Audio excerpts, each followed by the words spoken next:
గంగా స్నాన ఫలం. ఒక ఊళ్ళో ఒక అమాయకుడైన పండితుడు ఉండేవాడు. ఆయన ఒకనాడు ప్రమాదవశాత్తు ఏదో పాపకృత్యం చేశాడు. దానికి ప్రాయశ్చిత్తం ఏమిటని పెద్దలను అడిగితే, గంగా తీరానికి వెళ్ళి బ్రతికి ఉన్నంత కాలము గంగా స్నానాలు చేస్తూ దైవధ్యానం చేస్తూ ఉన్నట్టయితే పాపం పరిహారమవుతుందని అన్నారు. అందుచేత పండితుడు తన యావదాస్తి తన కొడుకు అప్పగించి తాను కర్ర బుర్ర తీసుకుని గంగను వెతుక్కుంటూ బయలుదేరాడు. వెళ్ళగా వెళ్ళగా ఆయనకు ఒక వాగు తగిలింది. ఆ వెర్రి పండితుడు ఆ వాగును చూసి అదే గంగ అనుకుని భక్తితో అందులో స్నానాలు చేస్తూ దాని ఒడ్డున కూర్చుని భగవద్ధ్యానం చేసుకుంటూ 5 ఏళ్లు గడిపాడు. ఒకనాడు ఒక శివభక్తుడైన సన్యాసి అటుగా వెళుతూ ఆ పండితుడితో, నాయనా, ఇక్కడేం చేస్తున్నావు అని అడిగాడు. దానికి ఆ పండితుడు, స్వామి, నేను నేరక ఒక మహాపాపం చేసి దాన్ని పోగొట్టుకునేటందుకు ఈ గంగా తీరాన దైవధ్యానం చేసుకుంటున్నాను అని జవాబు చెప్పాడు. ఈ ముష్టివాగున గంగ అంటున్నావు అని సన్యాసి అడిగాడు. స్వామి, ఇది గంగా నది కాదా అని పండితుడు ప్రశ్నించాడు. సన్యాసి పెద్దగా నవ్వి, ఓయ్ వెర్రివాడా, గంగకు ఈ వాగుకు హస్తిమసికాంతరం కాదా? చెదల పుట్టను మేరు పర్వతం అనుకుంటివే. నీ వంటి అమాయకుడుంటాడని నేను కలలో కూడా అనుకోలేదు. నువ్వు వెళ్ళదలుచుకున్న గంగానది ఇక్కడికి ఎన్నో 100 కోసుల దూరాన ఉంది అని పండితుడికి చెప్పాడు. స్వామి, నాకు మహోపకారం చేసి ఎంతో పుణ్యం కట్టుకున్నారు అంటూ ఆయన తన కర్ర బుర్ర తీసుకుని వాగు ఒడ్డు నుంచి కదిలి నడవగా నడవగా ఒక చిన్న నది తగిలింది. అది తప్పక గంగై ఉంటుందని పండితుడు ఎంతో సంతోషించి అందులో స్నానాలు చేస్తూ దాని ఒడ్డున కూర్చుని దైవధ్యానం చేసుకుంటూ మళ్ళీ 5 సంవత్సరాలు గడిపాడు. ఆ తర్వాత ఒకనాడు అటుగా ఒక కాపాలికుడు వెళుతూ పండితుడిని పలకరించి, ఊరు పేరు లేని ఈ నదీ తీరాన తపస్సు చేస్తూ 5 సంవత్సరాలు గడిపావా? ఎంత వెర్రివాడివి! ఈ పనే గంగా తీరాన చేసినట్టయితే నీకు అంతులేని పుణ్యం వచ్చి ఉండునే అన్నాడు. పండితుడు ఉలిక్కిపడి, అదేమిటి స్వామి, ఇది గంగానది కాదా అని అడిగాడు. ఇదా గంగ? నక్క ఎక్కడైనా సింహం అవుతుందా? ఈ నదికి గంగకు సామ్యమే లేదు అన్నాడు కాపాలికుడు. స్వామి, తమరి ఇలా వేంచేయటం ఎంతో మంచిదయ్యింది. నాకు ఈ సంగతి చెప్పి మీరెంతో పుణ్యం సంపాదించుకున్నారు అంటూ ఆ పండితుడు తన కర్ర బుర్ర తీసుకుని ఆ నదీ తీరాన్ని నుంచి బయలుదేరి నడవగా నడవగా కొన్నాళ్లకు నర్మదా నది వచ్చింది. ఇది తప్పక గంగే అని రూఢి చేసుకుని ఆయన రోజు ఆ నర్మదలో స్నానాలు చేస్తూ దాని ఒడ్డున కూర్చుని దైవధ్యానం చేస్తూ అక్కడే 5 ఏళ్ల కాలం ఉండిపోయాడు. ఇలా ఉండగా ఒకనాడు ఒక యాత్రికుడు అటుగా వచ్చి ఆ పండితుడు కూర్చుని ఉన్న చోటనే నదిలో పూలు చల్లి నదిని నర్మదా అని సంబోధించి స్తవం చేయసాగాడు. పండితుడు ఆ యాత్రికుడిని సమీపించి, అయ్యా, ఈ నది పేరేమిటి అని అనుమానంతో అడిగాడు. ఇది మహాపవిత్రమైన నర్మదా నది కాదటండి. ఆ సంగతి మీకు నిజంగా తెలియదా అని యాత్రికుడు పండితుడిని ఎదురు ప్రశ్నించాడు. ఆయన దీర్ఘంగా నిట్టూర్చి, అయ్యా, మీరు నాకు చాలా మేలు చేశారు అంటూ తన కర్ర బుర్ర తీసుకుని మళ్ళీ అక్కడి నుంచి కదిలాడు. అయితే ఇప్పుడు పండితుడి శక్తి యావత్తు ఉడికిపోయింది. ఇల్లు బయలుదేరి 15 ఏళ్ళయ్యింది. వయసు మళ్ళీపోయింది. దానికి తోడు తపస్సుతో ఆయన శరీరం శుష్కించింది. అందుచేత ఆయనకు ప్రయాణం అతి కష్టమనిపించింది. పగలు ఎండ బాధ హెచ్చుగా ఉంది. నీరసం చేత కాళ్ళు చురుకుగా కదలటం లేదు. అయినా ఆయన పట్టుదలతో పడుతూ లేస్తూ ప్రయాణం చేశాడు. చివరకు నడవలేని స్థితి వచ్చింది. అయినా ఆయన పాకుతూ దేకుతూ ప్రయాణం సాగించాడు. తన శరీరంలో ఊపిరి ఉన్నంతదాకా శరీరాన్ని ఈడ్చుకుంటూ వెళ్ళి చిట్ట చివరకు ఒక గుట్ట మీది నుంచి గంగానదిని కళ్ళ చూశాడు. గంగలో స్నానాలు చేసే అసంఖ్యాకులైన యాత్రికులను చూశాడు. పండితుడి హృదయం ఆనందంతో నిండిపోయింది. ఆయన అక్కడే ప్రాణాలు వదిలాడు. యమదూతలు ఆయనను యమధర్మరాజు దగ్గరికి తీసుకుపోయారు. ఈ మనిషి ఏమేం పాపాలు చేశాడు అని యముడు చిత్రగుప్తుణ్ణి అడిగాడు. ఒకే ఒక పాపకార్యం చేశాడు, కానీ 15 ఏళ్లు గంగా స్నానాలు చేసినందువల్ల ఆ పాపం పరిహారమైంది అని చిత్రగుప్తుడు చెప్పాడు. కథ సమాప్తం. మోసగాళ్ల గురువు. ఒకప్పుడు బాగ్దాద్ నగరంలో ధనికుడైన వర్తకుడు ఒకడు ఉండేవాడు. ఆయన ప్రపంచమంతా తిరిగి వచ్చాడు, కానీ కొండల మధ్య ఉండే ఒక నగరానికి ఎన్నడూ వెళ్ళలేదు. ఆ నగరం నుంచి వచ్చిన ఒక బాటసారిని ఆయన కలుసుకోవటం తటస్థించింది. ఆ నగరంలో ఏ వస్తువులకు ఎక్కువ గిరాకీ ఉంటుంది అని వర్తకుడు బాటసారిని అడిగాడు. చందనపు చెక్కకు మంచి ధర వస్తుందని బాటసారి చెప్పాడు. సరే, వర్తకుడు తన వద్ద ఉన్న ధనంతో దొరికినంత చందనపు చెక్క కొని దాన్ని తీసుకుని కొండల మధ్య ఉండే నగరానికి బయలుదేరాడు. ఆయన నగరాన్ని చేరవస్తూ ఉండగా ఒక ముసలమ్మ తన గొర్రెలను తోలుకు వస్తూ ఎదురుపడి ఆయన పరదేశీ వర్తకుడని తెలుసుకుని, జాగ్రత్త నాయనా, ఈ నగరంలో వాళ్ళు పచ్చి దొంగలు, పరదేశీలను మహామోసగిస్తారు అని హెచ్చరించి తన దారిన తాను వెళ్ళిపోయింది. వర్తకుడు నగర ద్వారం చేరేసరికి పూర్తిగా చీకటి పడింది. ద్వారం మూసేశారు. తెల్లవార్లు బయటనే గడిపి ఆయన మర్నాడు నగర ద్వారం దాటాడో లేదో ఒక మనిషి పలకరించి ప్రశ్నలు వేశాడు. మాది బాగ్దాదు. ఈ నగరంలో చందనపు చెక్కకు మంచి ధర ఉన్నదని విని ఆ సరుకు అమ్మకానికి తెచ్చాను అని వర్తకుడు చెప్పాడు. ఎవరా చెప్పినవాడు? మాకు చందనం కర్ర వంట చెరుకుగా తప్ప పనికిరాదు. వంట చెరుకుకు ఎవరన్నా పెద్ద ధర పెడతారా అంటూ కొత్తవాడు తన దారిన తాను వెళ్ళాడు.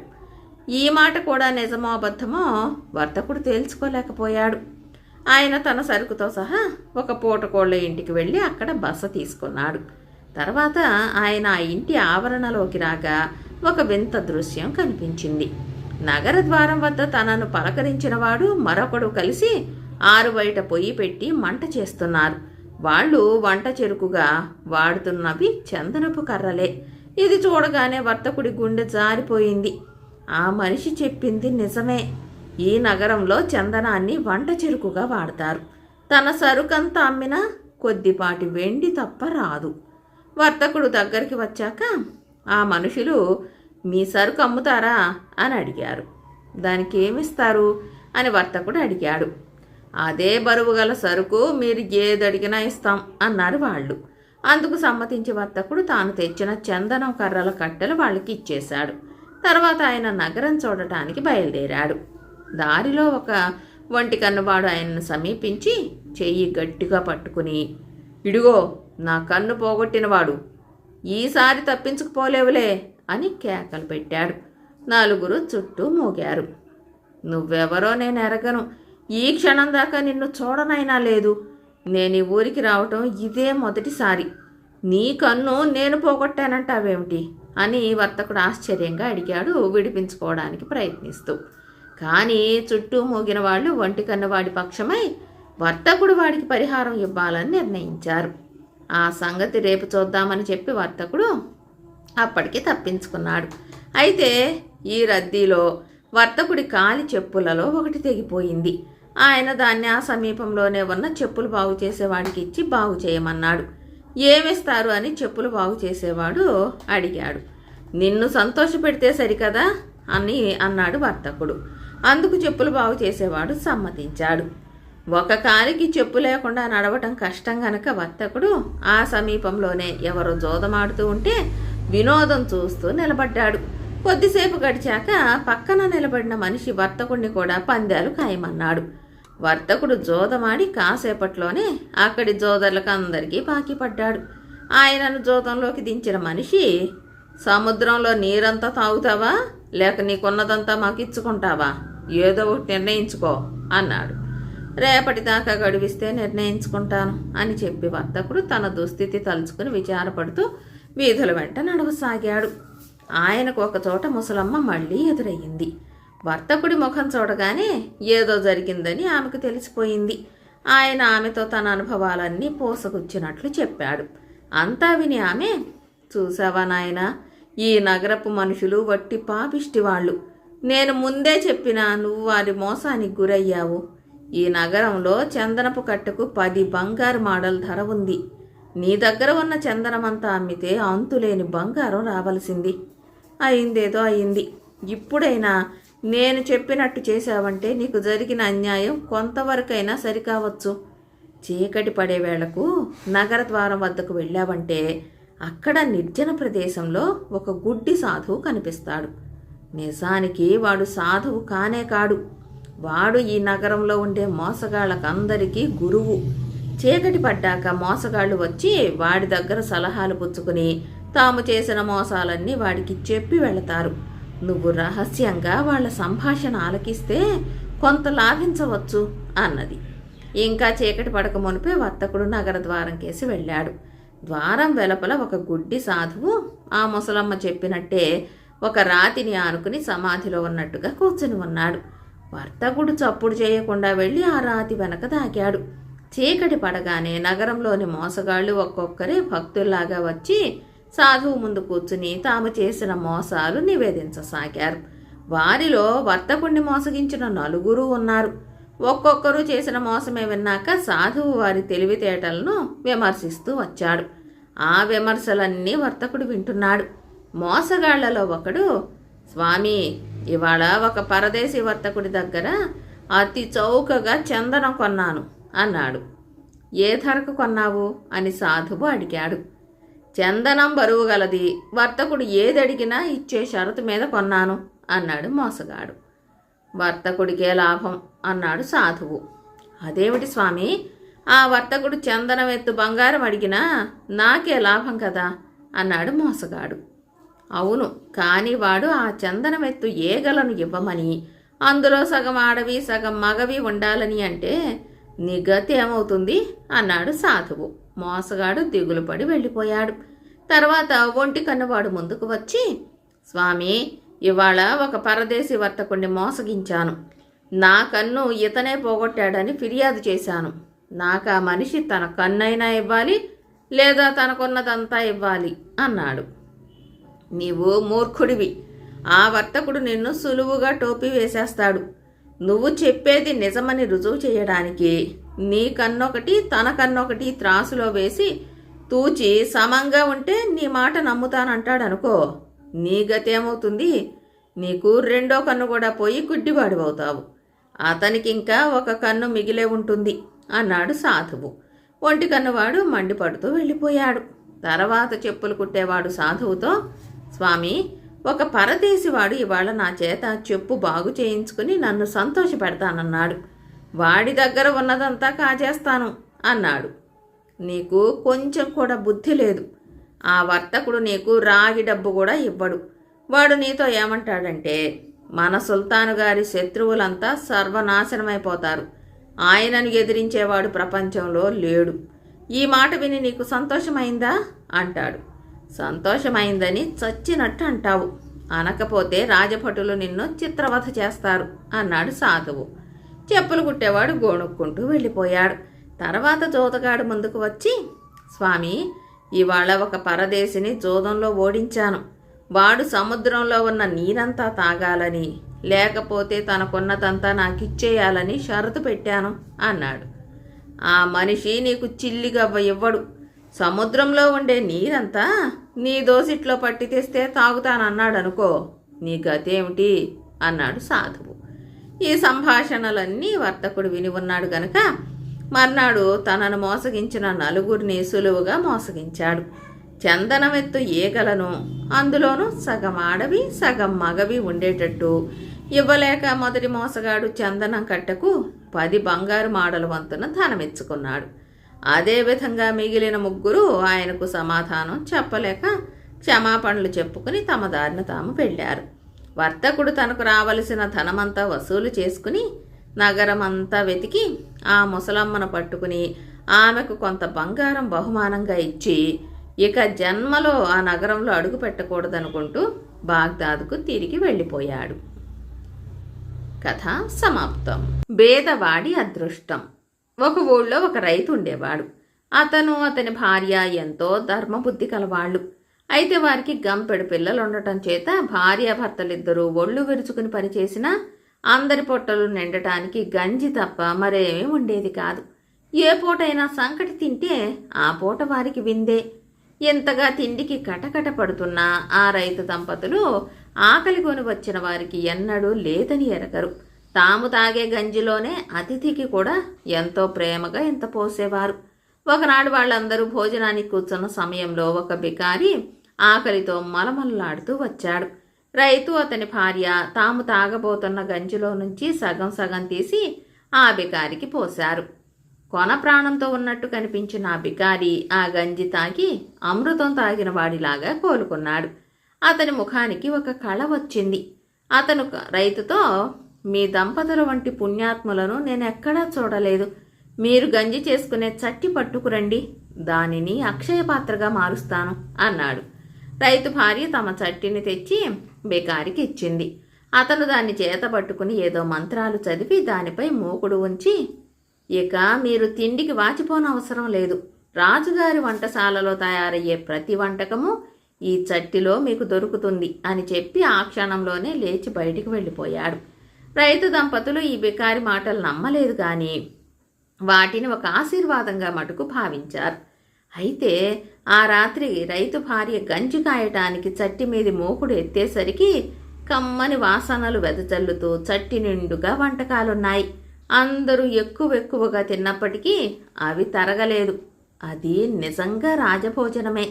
అది మొదలు రైతు దంపతులు, వాళ్ళ పిల్లలు ఆ చట్టి ధర్మాన తాము రాజభోజనాలు చేయటమే కాక తమ ఇంటికి వచ్చిన అతిథులకు కూడా అదే భోజనం పెడుతూ వచ్చారు. రైతు తన ఇంటికి వచ్చిన అతిథులతో, అయ్యా, నేను పెట్టేది తినండి కానీ దాన్ని గురించి నన్ను ఎలాంటి ప్రశ్నలు వేయకండి అని వేడుకునేవాడు. అతని ఇంట భోజనం చేసిన వాళ్ళు ఇతర చోట్లకు వెళ్ళి, ఫలాని రైతు పెట్టిన భోజనమే భోజనం, మహారాజులకు తప్ప అటువంటి భోజనం దొరకదు అని చెప్పుకునేవాళ్ళు. రైతు ఇంట ఈ విధంగా జరుగుతుంటే అవతల రాజుగారి ఇంట వంటకాలు తరిగిపోతూ ఉండటం జరిగింది. ఈ సంగతి మొట్టమొదటగా రాజుగారి వంటవాడు గమనించాడు. అతను రాజకుటుంబానికి కావలసిన దానికంటే ఎక్కువగానే వండినప్పటికీ ఒక్కొక్కసారి వంటకాలు చాలకుండా ఉండేవి. గిన్నె నిండా పాయసం తయారు చేసి మూత పెడితే వడ్డించే సమయానికి గిన్నెలో పాయసం వెలితిగా ఉండేది. ప్రతి పూట ఇదే జరుగుతూ ఉండటం చేత వంటవాడు ఇదేదో దొంగ చేస్తున్న పని అనుకున్నాడు. అయితే ఆ దొంగ ఎవరో వాడికి తెలియలేదు. చివరకు అతను జరుగుతున్న వింతను గురించి రాజుగారికి విన్నవించుకున్నాడు. రాజు మొదట వాడి మాటలు నమ్మలేదు. తర్వాత ఆయన స్వయంగా పరీక్షించి వంట పాత్రలలోని వంటకాలు తరిగిపోతూ ఉండటం గమనించాడు. రాజు ఈ విషయాన్ని మంత్రితో చెప్పాడు. మంత్రి కూడా స్వయంగా పరీక్షించి వంటకాలు తరిగిపోతున్నాయని రూఢి చేసుకున్నాడు. రాజుగారి ఇంటి రహస్యం గుట్టుగా ఉండదు. ప్రతి పూట రాజుగారింటి వంటకాలు ఎవరో ఎత్తుకుపోతున్నారనే వార్త ఊరంతా పాకింది. ఇంకోవైపు నుంచి రైతు ఇంట రోజు రాజభోజనం చేస్తారన్న వార్త కూడా పాకింది. ఈ రెండు పుకార్లు కలుపుకుని అర్థం చేసుకున్న వారికి రాజుగారింట మాయమయ్యే వంటకాలు ఎలాగో రైతు ఇంటికి చేరుతున్నాయి అన్న అనుమానం తల ఎత్తింది. త్వరలోనే ఈ అనుమానం రాజు దాకాను మంత్రి దాకాను వెళ్ళింది. అసంభవం, నేను విచారించాను. ఈ రైతు ఊరి చివర ఒక గుడిసెలో ఉంటున్నాడు. చాలా పేదవాడు, కానీ దేవుడిలాంటి వాడని చెప్పుకుంటారు. ఏమైనా వాడు ప్రతిపూట మన దివాణానికి వచ్చి వంటకాలు మాత్రమే దొంగిలించుకుపోతున్నాడంటే అది నమ్మరాని విషయం. అంత రహస్యంగా రాజభవనంలోకి రాగలవాడు ఎంత విలువైన వస్తువునన్నా ఎత్తుకుపోయి సుఖంగా బతకవచ్చు. పూట దొంగతనానికి రావడం అంటే మాటలా అన్నాడు మంత్రి. అయినా మనం వెళ్ళి ఒక పూట వాడి ఇంటి తిండి తింటే నిజం తెలిసిపోతుంది. వాడు ఇంటికి వచ్చిన అతిథికి లేదనడుట అన్నాడు రాజు. సరే, రాజు మంత్రి మామూలు దుస్తులు ధరించి పెద్ద పెద్ద తలపాగాలు చుట్టి చేతి కర్రలు పట్టుకుని ఎవరికీ తెలియకుండా కాలినడకన రైతు ఉండే ఇంటికేసి బయలుదేరారు. బయలుదేరే ముందు వాళ్ళు రాజుగారింట ఏమేమి కూరలు పాయసాలు అవుతున్నాయో వంటవాణ్ణి అడిగి తెలుసుకున్నారు. అక్కడ రైతు ఇంట రైతు కుటుంబం వాళ్ళంతా భోజనాలకు కూర్చోబోతూ ఉండగా ఇద్దరు రాజానుబాహులు వచ్చి, అయ్యా, మేము పొరుగురు వాళ్ళం, ఎండన పడి వచ్చాం, ఈ పూటకు కాస్త భోజనం పెట్టించగలరా అని అడిగారు. రైతు లేచి వారిని ఎంతో ప్రేమతో ఆహ్వానించి వారికి కూడా ఆకులు వేయించి భార్య చేత వడ్డన చేయిస్తూ, అయ్యలారా, నేను పెట్టినది తిని వెళ్ళండి, దయచేసి నన్నేమి ప్రశ్నలు వేయవద్దు అన్నాడు. ఆకులలో వడ్డనవుతూ ఉండగానే అవి రాజుగారి వంటశాలలో చేసిన వంటకాలని మారువేషంలో ఉన్న రాజుకు మంత్రికి తెలిసిపోయింది. వాళ్ళు భోజనం చేయటానికి వచ్చిన వాళ్ళు కాదు గనుక రైతుతో, శ్రీమంతులకు కూడా సాధ్యం కాని ఈ భోజనం నీకెట్లా దొరికింది అని అడిగారు. దయచేసి నన్నేమీ అడక్కండి అన్నాడు రైతు. చెబితేనే గాని మేము ముద్ద ఎత్తేది లేదు అన్నారు అతిథులు. విధి లేక రైతు జరిగినదంతా చెప్పాడు. రాజుగారికి అంతా వినేసరికి పట్టరాని ఆగ్రహం వచ్చింది. ఆయన చివాలున లేచి తన చేతికర్రతో రైతు చట్టి పగలగొట్టి మంత్రిని వెంట పెట్టుకుని మారు మాట లేకుండా వెళ్ళిపోయాడు. రైతు భార్య చట్టి పెంకులు తడుముతూ కంటికి మంటికి ఏకధారగా ఎడవసాగింది. ఊరుకోవే, మనం ఎప్పుడూ రాజభోజనమే చేశామా ఏమిటి? ఇవాళ్లతో మనకు భోజన సుఖం పూర్తయింది. మన కలో గంజో మనకుండనే ఉంది అని భర్త ఆమెను ఓదార్చాడు. రైతు కుటుంబం వాళ్ళు చట్టి పగలగొట్టేసరికి ఇంటికి తిరిగి వెళ్ళిన రాజుకు మంత్రికి ఆ పూట భోజనం లేకుండా పోయింది. మహారాజా, వంటకాలు పొయ్యి మీద పాత్రల్లో ఉండగానే మాయమవుతున్నాయి. కావలిస్తే పాత్రలు చూడండి. బయట అంతా మసి, లోపల తోమినట్టు ఎలా ఉన్నాయో. ఒక్కొక్క పాత్ర 6 సార్లు కూరలతో నించి పొయ్యి మీద పెట్టాను. క్షణంలో ఖాళీ అయిపోతున్నాయి అన్నాడు వంటవాడు. రాజుగారు రైతు ఇంట భోజనం చేసి వచ్చిన వాడైనా కాడు. మంత్రి తన ఇంటి నుంచి రాజకుటుంబానికి భోజనం పంపాడు. కానీ రాజుగారిల్లు చేరేసరికి ఆ వంటకాలు కూడా మాయమయ్యాయి. తాను చేసిన అన్యాయం కట్టి కుడుపుతుందని రాజుకు తెలిసి వచ్చింది. ఆయన మంత్రితో సహా రైతు ఇంటికి వెళ్ళి రైతు కాళ్లపై పడి, నేను కోపావేశంలో చేసిన దుర్మార్గాన్ని క్షమించాలి. మీ చట్టి పగలగొట్టినందుకు పరిహారంగా పెద్ద మాన్యం ఇస్తాను. ఇక నుంచి మా వంటశాలే మీ వంటశాల. రోజు మా ఇంట చేసే వంటకాలలో సగం మీ ఇంటికి పంపుతాను. నన్ను నా కుటుంబాన్ని తిండికి మార్చి చంపితే మీకేం లాభం అని ప్రాధేయపడ్డాడు. రైతు కంగారు పడి, అయ్యా, నేను మీకేమీ చెయ్యలేదు. చట్టి పగిలిందని నా భార్య ఏడుస్తుంటే గంజి తాగి బతుకుతాంలెమ్మని చెప్పాను. మీకు అన్యాయం జరిగితే అది నా వల్ల జరగలేదు. మిమ్మల్ని క్షమిస్తే నాకు చట్టి ఇచ్చిన మహానుభావుడే క్షమించాలి అన్నాడు. తన వంటలో సగం రైతుకిస్తానన్నాక రాజుగారి వంటశాలలో చేసిన వంటకాలు చేసినట్టున్నాయి. రైతు రాజుగారిచ్చిన మాన్యంతో సుఖంగా జీవిస్తున్నప్పటికీ వారికి రాజభోజనం పూట పూట వస్తూనే ఉండేది. ఆ విధంగా ఆ కుటుంబానికి 3 తరాల పాటు జరిగింది. కథ సమాప్తం. బేతాళ కథ అపరాజిత. పట్టు వదలని విక్రమార్కుడు చెట్టు వద్దకు తిరిగి వెళ్ళి చెట్టుపై నుంచి శవాన్ని దించి భుజాన వేసుకుని ఎప్పటిలాగే మౌనంగా శ్మశానం కేసి నడవసాగాడు. అప్పుడు శవంలోని బేతాళుడు, రాజా, నీవు పడే శ్రమ చూస్తూ ఉంటే ప్రేమకు వశీభూతుడవయ్యావా అని నాకు సందేహం కలుగుతున్నది. ఎందుకంటే ప్రేమ ఎంతో బలవత్తరమైనది. ఇందుకు కేశవ మహారాజు కథే దృష్టాంతం. నీకు శ్రమ తెలియకుండా ఉండటానికి విచిత్రమైన ఆ మహారాజు కథ చెబుతాను విను అంటూ ఇలా చెప్పసాగాడు. ఒకప్పుడు పాతాళలోకంలో అపరాజిత అనే నాగకన్యక ఉండేది. ఆమె చక్కదనం సాటి లేనిది. నాగకన్యలు స్వేచ్ఛాజీవులు. తమకిష్టమైన చోట ఉంటారు, ఇష్టం వచ్చినట్టు ప్రవర్తిస్తారు. అందుచేత అపరాజిత పాతాళలోకాన్ని విడిచిపెట్టి భూలోకంలో ఒక నదీ తీరాన మడుగు వద్ద ఉంటూ ఉండేది.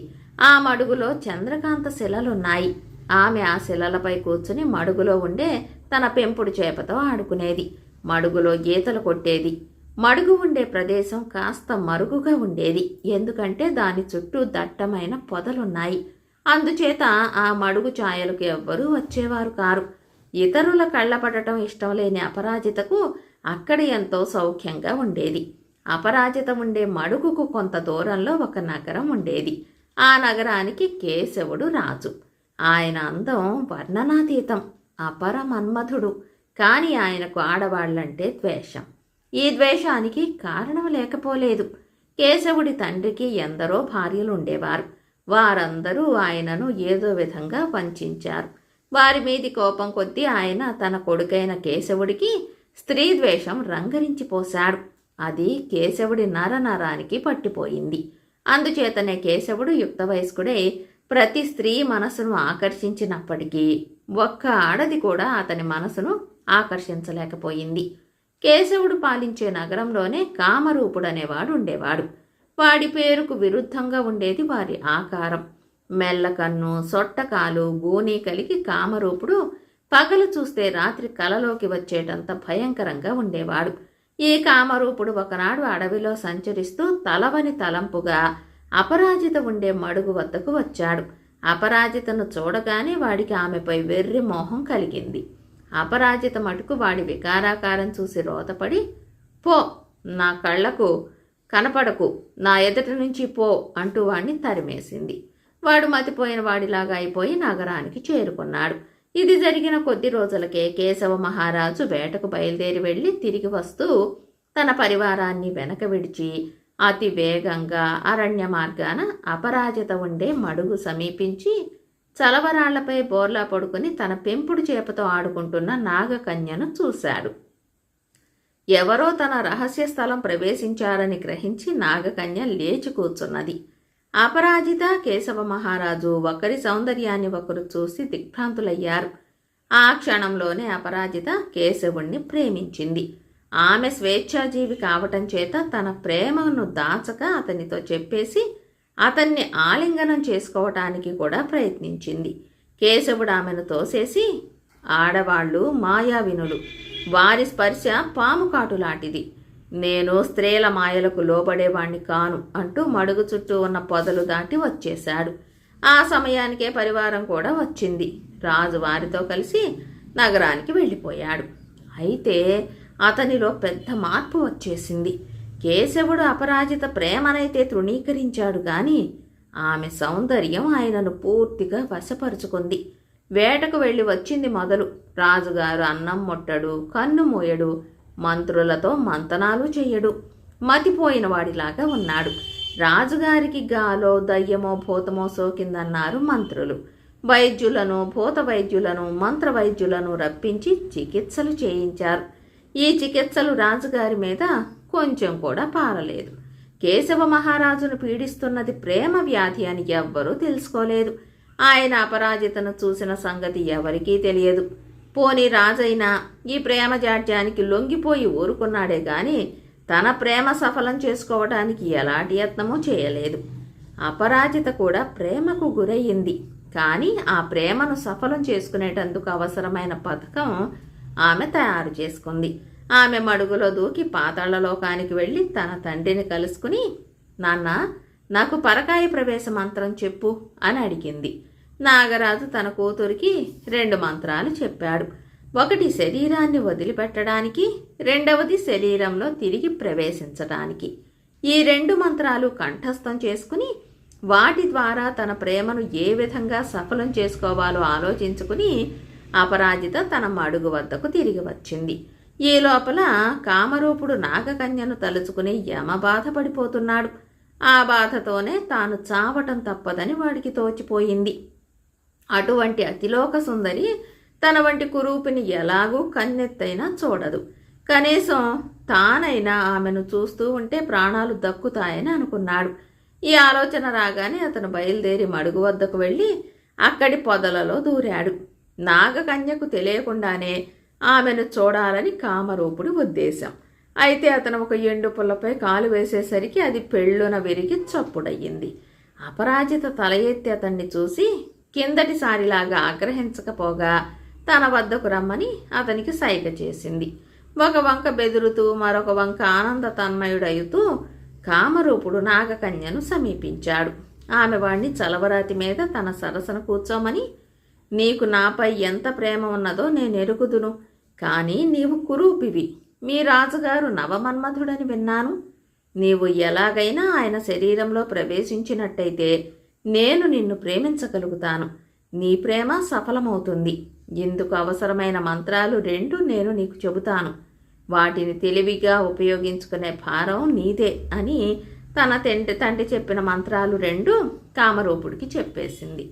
వాడి సంతోషానికి మేరలేదు.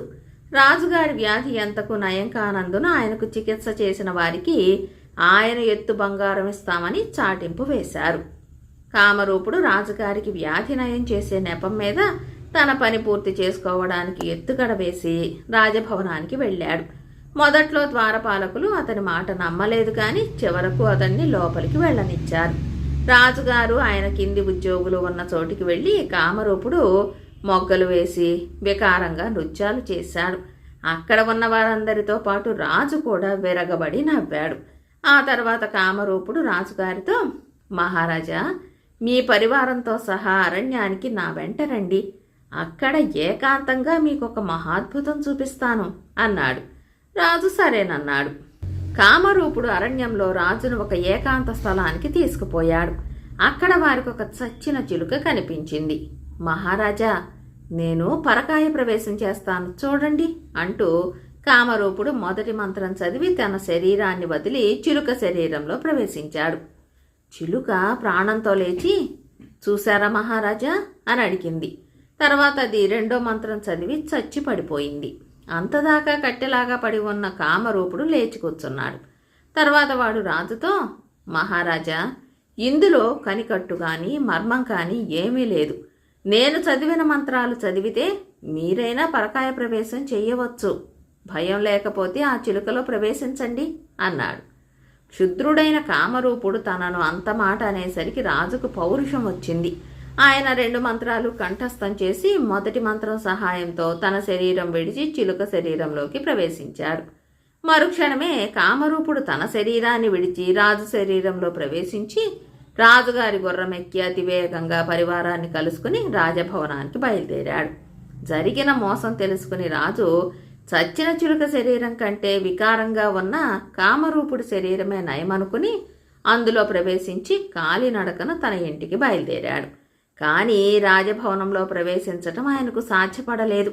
ఆయన పహార వాళ్లతో, నేనే అసలు రాజును, రాజులాగా వచ్చినవాడు కామరూపుడు అనేసరికి వాళ్ళు ఆయనను పట్టుకుని తన్ని అవతలికి గెంటారు.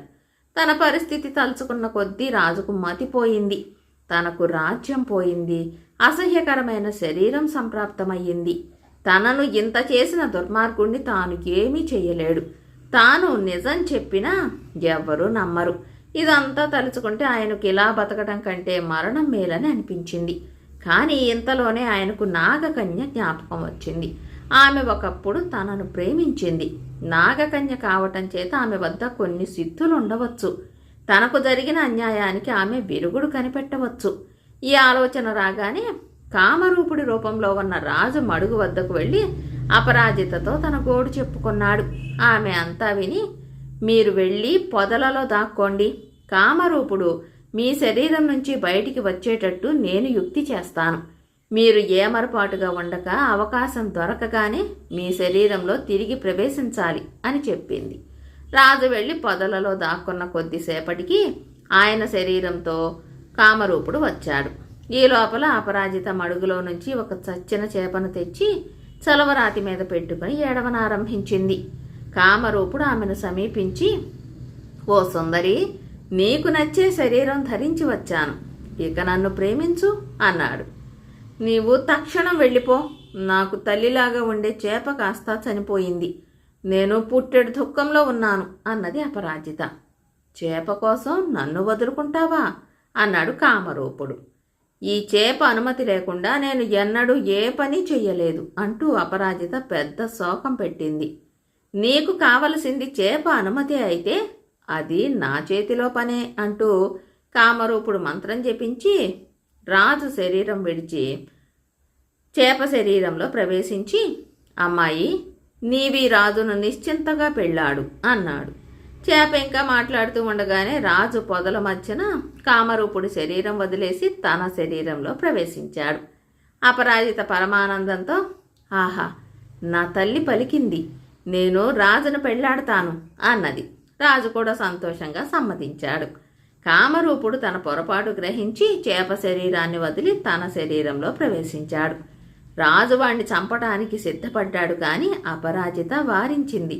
అందుచేత రాజు కామరూపుడికి దేశ బహిష్కరణ శిక్ష విధించాడు. అతను ఆ దేశం విడిచి వెళ్ళిపోయాడు.